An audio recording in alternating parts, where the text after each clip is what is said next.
Good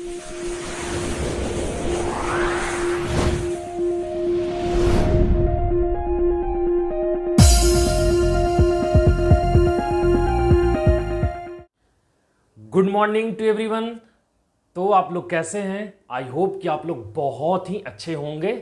तो जैसा कि क्लास 10th के second chapter acids, basis and salts के अंदर आपने strong acid and weak acid के बारे में पढ़ा था, तो आज हम आप लोगों के लिए लेकर आए हैं क्लास 10th का लेक्चर नंबर 4, जिसके अंदर की आप पढ़ेंगे concentrated acid and weak acid के बारे में। तो देखो, ये बहुत ही इंपॉर्टेंट, बहुत ही ज़बरदस्त और बहुत ही छोटा टॉपिक है, और प्यारा तो ये है ही, क्योंकि कॉन्सेंट्रेटेड और डाइल्यूट हमेशा सारे बच्चों के अंदर, सारे स्टूडेंट्स के अंदर एक थोड़ा सा ये बना हुआ रहता है कि सर ये है क्या, समझ नहीं आता है। तो चलिए आज इसका हम सॉल्यूशन कर ही देते हैं। बहुत बार ऐसा होता है कि रिएक्शन लिखा हुआ है और रिएक्शन के ऊपर अगर एरो के ऊपर कुछ ऐसा एसिड लिखा हुआ है, उस एसिड के बगल में लिख दिया CONC, कॉन्क। हम लोग कॉन्क कॉन्क पढ़ते हैं, उसका मतलब नहीं समझते हैं। वो CONC नहीं होता, उसका कॉन्सेंट्रेटेड वो होता है, ठीक है।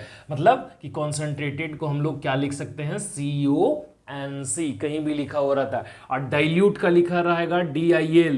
क्या लिखा हुआ रहेगा? डाइल्यूट का क्या लिखा हुआ रहेगा? DIL। ओके, तो कुछ इस तरीके की चीजें होती हैं इस चैप्टर के अंदर, किसी भी रिएक्शन के अंदर, तो हम लोग पता नहीं चलता कि मतलब ये है क्या। तो ये वही CONC का मतलब कॉन्सेंट्रेटेड और DIL का मतलब क्या होता है? डाइल्यूट। तो चलो इस लेक्चर को स्टार्ट करते हैं, बिना देर किए हुए हम लोग कंसेप्ट को समझते हैं। तो सबसे पहला जो टॉपिक है वो हमारा क्या है? कॉन्सेंट्रेटेड। देखो, कॉन्सेंट्रेटेड का मतलब क्या होता है? देखो, कोई भी चीज को हम अक्सर कहते हैं कि अगर उसको समझना चाहते हो, उसको सीखना चाहते हो, सबसे पहले वो जो कहता है उसका मीनिंग को पकड़ो कि वो है क्या। तो देखो, कॉन्सेंट्रेटेड का मतलब क्या है। यहाँ कॉन्सेंट्रेटेड को देखो, कॉन्सेंट्रेटेड का हिंदी होता है सांद्रता। अब सांद्र का मतलब क्या होगा, या सांद्रता का मतलब क्या हो सकता है? तो सीधा सा समझ लीजिए, कॉन्सेंट्रेटेड यहाँ जो कह रहा है एसिड बेड्स के टर्म्स में, इसका मतलब है प्योर। क्या मतलब है? प्योर। जैसे 9th क्लास में आप एक चैप्टर पढ़े होंगे जिसके अंदर की सॉल्यूशन कंसेप्ट आया होगा। तो सॉल्यूशन के अंदर क्या पढ़े होंगे कि सॉल्यूट और सॉल्वेंट होता है। तो जब सॉल्वेंट की मात्रा ज़्यादा होती है और सॉल्यूट की मात्रा कम होती है, तो ऐसी स्थिति में जो बना हुआ सॉल्यूशन होती है वो क्या होती है? कॉन्सेंट्रेटेड होती है। मतलब कि बहुत ज़्यादा कोई एक चीज़ है, उसमें थोड़ा सा ये है, तो वहाँ बोल सकते हैं कि इसके टर्म्स में ये क्या है? कॉन्सेंट्रेटेड है। Is that okay? तो एसिड के टर्म्स में इसको कैसे समझोगे?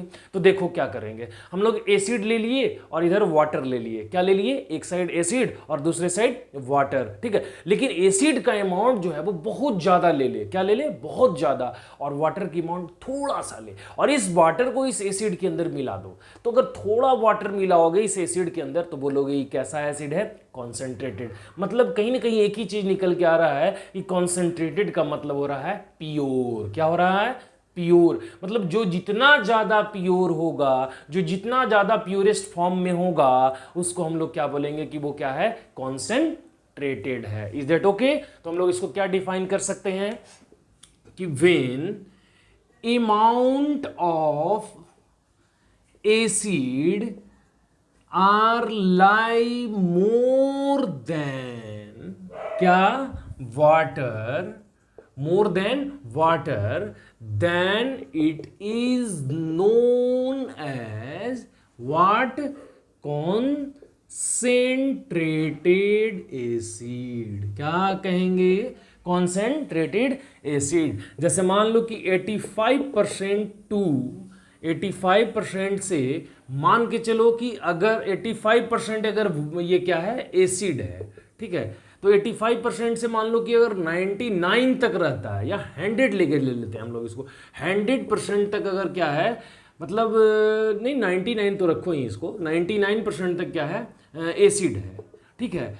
और कितना बच गया? 15 से लेकर के 1 तक, है ना। मतलब 15% इसमें ऐड करोगे लेकर के इसको 1, मतलब 1 to अगर 15% है, एक बार 85% और दूसरा उस समय ले गया 15% पानी, वाटर, तो भी उसको कंसंट्रेटेड कहोगे।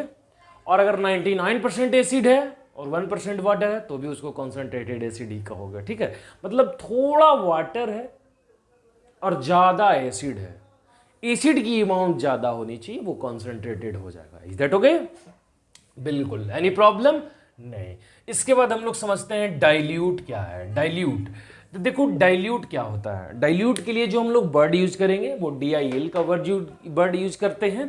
कहीं भी रिएक्शन हो, कहीं भी कोई ऐसा चीज लिखा हुआ हो तो उसके बगैर में अगर DIL है तो इसका मतलब समझ लीजिए वो डाइल्यूट लिखा हुआ है, तो वो चीज जो है वो डाइल्यूट है। और डाइल्यूट का मतलब क्या होती है, देखिए तो इसी को पलट दीजिए कॉन्सेंट्रेटेड को। कॉन्सेंट्रेटेड का मतलब आपने क्या समझा कि अमाउंट ऑफ एसिड ज्यादा होना चाहिए और अमाउंट ऑफ वाटर कम होना चाहिए। तो डाइल्यूट में क्या हो जाएगा कि अमाउंट ऑफ वाटर ज्यादा हो जाएगा और अमाउंट ऑफ एसिड कम जाएगा। तो जब अमाउंट ऑफ वाटर ज्यादा हो जाए और अमाउंट ऑफ एसिड कम हो जाए तो हम लोग उसको क्या बोलेंगे, डाइल्यूट बोल देंगे। Is that okay. और चाहे वो किसी के लिए भी टर्म्स लग सकता है, एल्कोहल को वाटर में मिलाओ, एसिड को वाटर, है ना, एसिड को वाटर में मिलाओ, है ना। अब इस पे भी ध्यान दिया जाता है कि वाटर को एसिड में मिलाना है कि एसिड को वाटर में मिलाना है। ये बहुत बड़ा कंसेप्शन है और इसको हम डाइल्यूशन करने का आपको प्रोसेस बताएंगे कि क्या होता है, किस तरह से डाइल्यूट करते हैं। और ये क्वेश्चन पूछता भी है कि आखिर इसको इसमें क्यों डाइल्यूट करते हैं, मतलब कि एसिड को वाटर में मिलाना ये ज़्यादा अच्छा है या फिर वाटर को एसिड में मिलाना ये ज़्यादा अच्छा है, या फिर ऐसा किया भी जाता है या नहीं। ये एक क्वेश्चन है और पूछता है, बहुत ही इंपॉर्टेंट है। तो हम बताएंगे कि करेंगे तो किसको करेंगे और कैसे करेंगे और उसी को क्यों करेंगे। ओके, बहुत ही ज़बरदस्त है। देखते हैं फिलहाल इसको। तो डाइल्यूट करना क्या है और डाइल्यूशन किसको कहेंगे, डाइल्यूट एसिड किसको कहेंगे, तो इसी को पलट देंगे, है ना। क्या लिख देंगे कि व्हेन अमाउंट ऑफ क्या वाटर, यहां लिख देंगे, है ना, water are lie more than किससे, एसिड। वाटर का ज्यादा रखेंगे किससे, acid, then it is said to be क्या, डाइल्यूट एसिड। क्या कर देंगे, डाइल्यूट एसिड। इसको हम लोग ज्यादा रखेंगे और इसको क्या रखेंगे, कम, तो उसको क्या कहेंगे, डाइल्यूट एसिड। इसके बाद एक टॉपिक देते हैं आपको, डाइल्यूशन ऑफ एन एसिड। क्या लिख देते हैं, डाइल्यूशन ऑफ एन एसिड। ठीक है, पहले इस छोटा सा चीज का आप ये स्क्रीनशॉट ले लो। चलो इसके बाद नेक्स्ट, डाइल्यूशन कैसे करेंगे, डाइल्यूशन कैसे करेंगे, क्यों करेंगे, ये सारा कुछ देख लेते हैं इसके अंदर। यहां हम लोग लिख दे रहे हैं क्या, dilution of N acid, dilution of N acid. अब हम आपके सामने दो बीकर बना रहे हैं, ठीक है, एक बीकर यहां और एक बीकर यहां, इस तरीके से, ठीक है। इसमें हम मान लो कि बीकर नंबर ए के अंदर में ले रहे हैं क्या, वाटर, ठीक है। ये बीकर नंबर ए है, ठीक है, और ये जो है वो बीकर नंबर बी है। क्या है ये, बीकर नंबर बी। अब इसके अंदर जो है वो क्या है, एसिड है। अब ये वाटर जो देख रहे हो, इस वाटर के अंदर हम एसिड को मिलाएंगे, और जो ये एसिड देख रहे हो इसके अंदर हम लोग वाटर को मिलाएंगे। अब हम तुमसे पूछे कि ये वाटर को एसिड में मिलाना या फिर एसिड को वाटर में मिलाना, दोनों में से ज़्यादा सूटेबल कौन है, ज़्यादा हम लोग किसको रखेंगे। हालांकि ये तो करना बिल्कुल गलत है। अब गलत क्यों है, यही मेन क्वेश्चन है और यही पूछता भी है। तो आप बताइए कि किसको किसके अंदर ऐड किया जाए, और ऐड किया जाए तो क्यों किसके अंदर ऐड करेंगे, ठीक है, ये क्वेश्चन है। तो देखो बताते हैं, वाटर को एसिड के अंदर क्यों ऐड करते हैं, वाटर को एसिड के अंदर क्यों ऐड नहीं करते हैं। तो वाटर जब एसिड के अंदर ऐड करोगे तो देखो एक रिएक्शन तुम जानते हो कि जैसे मान लो HCl ले लिए और अगर इसको वाटर के साथ रिएक्शन करवाएंगे तो ये क्या देगा, H+ और Cl-। और ये वाटर जब H2O के साथ ऐड, ये H+ के साथ ऐड होगा तो क्या बनाएगा, H3O+, जो कि क्या एग्जिस्ट करेगा यहाँ पर, एक्सोथर्मिक रिएक्शन करेगा। क्या देगा, एक्सोथर्मिक रिएक्शन। अब एक्सोथर्मिक का मतलब आपको पता है, एक्सो का मतलब क्या होता है, एग्जिट होता है। क्या होता है, एग्जिट। एग्जिट का मतलब होता है निकलना, और थर्मिक का मतलब क्या होता है, तो थर्मिक का मतलब होता है बाबू हीट, मतलब कि हीट का निकलना। तो जैसे ही वाटर को अगर एसिड में ऐड करोगे तो बहुत ज़्यादा मात्रा में अचानक से हीट रिलीज हो जाएगा। अब हीट जब रिलीज होगा तो इस बीकर के अंदर हीट को ट्रैप और कंज्यूम करने वाला कोई नहीं होगा। वाटर तो यहाँ है नहीं, वाटर को तो तुम ऐड किए हो लिटिल अमाउंट में, और हीट जब बहुत ज़्यादा रिएक्शन करके अगर ये रिलीज करेगा तो मान लो किसी हिस्से पर, इस हिस्से कहीं किसी जगह पर अगर हीट रिलीज हो रहा है, तो मान लो इस हिस्से पर वाटर तुम मिला दिए, यहाँ वाटर आ गया।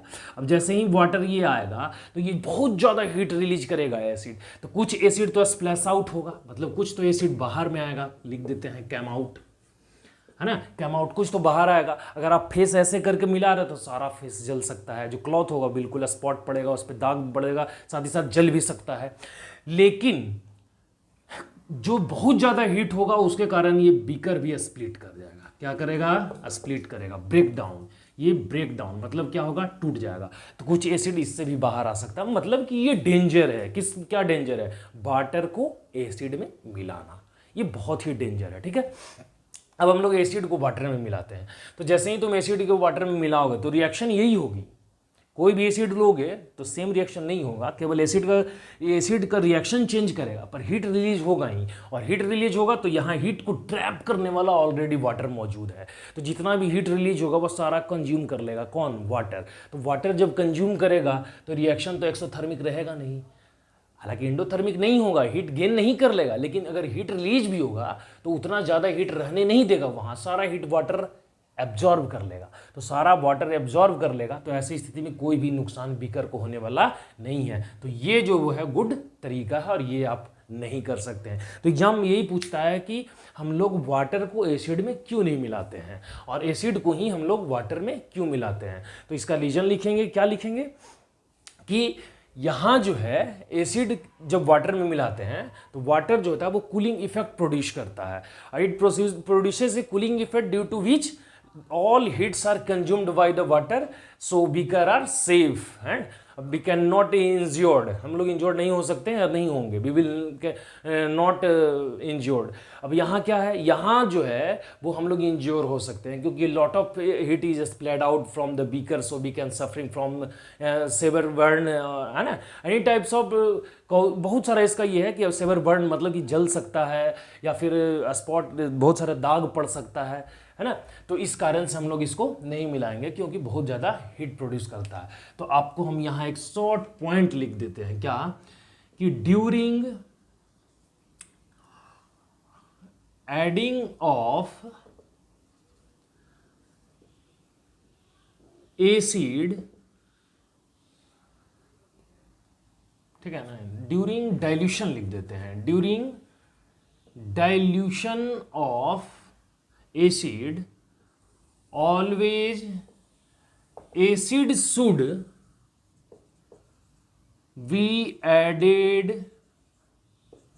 to the water, to the water। क्यों? तो because reaction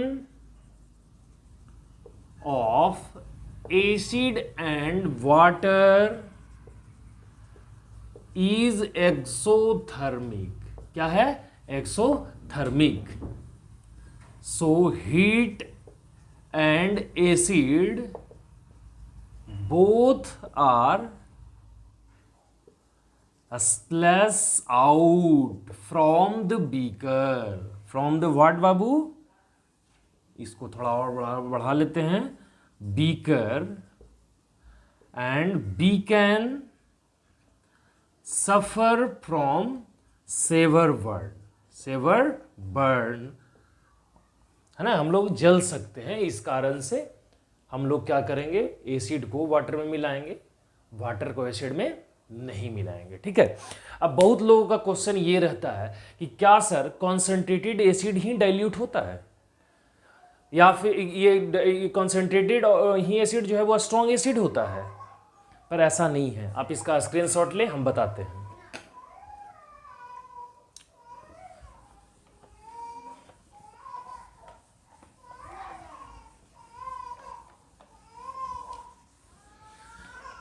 तो देखो, H2SO4 CH3COOH HNO3 HCOOH, है ना, H2CO3 और HCl। इसमें कुछ जो है वो स्ट्रॉन्ग है और कुछ जो वीक है। ये स्ट्रॉन्ग है और बताओ, ये स्ट्रॉन्ग है और बताओ, यहाँ से ये स्ट्रॉन्ग है, ये वीक है, ये वीक है और ये वीक है। ये 3 वीक है और ये 3 स्ट्रॉन्ग है, ठीक है।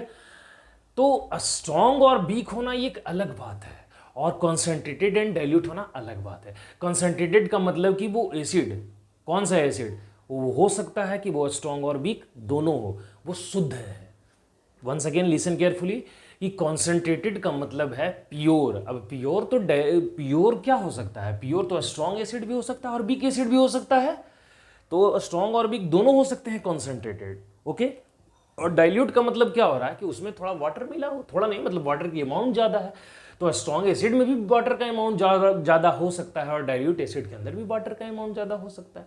तो कॉन्सेंट्रेटेड का मतलब स्ट्रॉन्ग और वीक से नहीं है, वो एक अलग पार्ट है और ये एक अलग पार्ट है। हालांकि इस वीडियो के डिस्क्रिप्शन में स्ट्रॉन्ग एसिड और वीक एसिड का लिंक दिया हुआ है, अगर आप नहीं देखे तो उसको सबसे पहले देखिए, तो और भी चीज़ें जो है वो कंसेप्ट जो इंप्रूव करेगा, ठीक है। तो आज के लिए जो है इस लेक्चर के अंदर, इस टॉपिक के अंदर हम लोग इतना ही पढ़ेंगे कि कॉन्सेंट्रेटेड एसिड और डाइल्यूट एसिड क्या होता है। आई होप कि आपको बहुत अच्छे से समझ में आ गया होगा कि ये क्या होता है, ठीक है। बहुत छोटा और प्यारा ही टॉपिक था, ज़्यादा कुछ इसमें कंसेप्ट था नहीं या है नहीं। अगर इसमें कोई चीज़ नहीं समझ में आया तो आप हमको कमेंट में बताएं कि क्या होगा, है ना। यहाँ पर सर जब ऐसे हम लोग करेंगे या कुछ भी वैसा, तो उस पर स्पेशल लेक्चर बनाने की ज़रूरत पड़ी तो लेक्चर बना देंगे, और अगर नहीं, अगर आंसर देने लायक होगा तो हम रिटन टाइप से आंसर देंगे, ठीक है। और अगर आपका कोई भी ऐसा प्रॉब्लम जो आपको समझ नहीं आता हो या नहीं समझें तो आप उसको हमको कमेंट बॉक्स में बताएं, हम उसके ऊपर एक स्पेशल लेक्चर बनाएंगे। तो आज के लिए जो भी कंसेप्ट था वो इतना ही। धन्यवाद, ओके।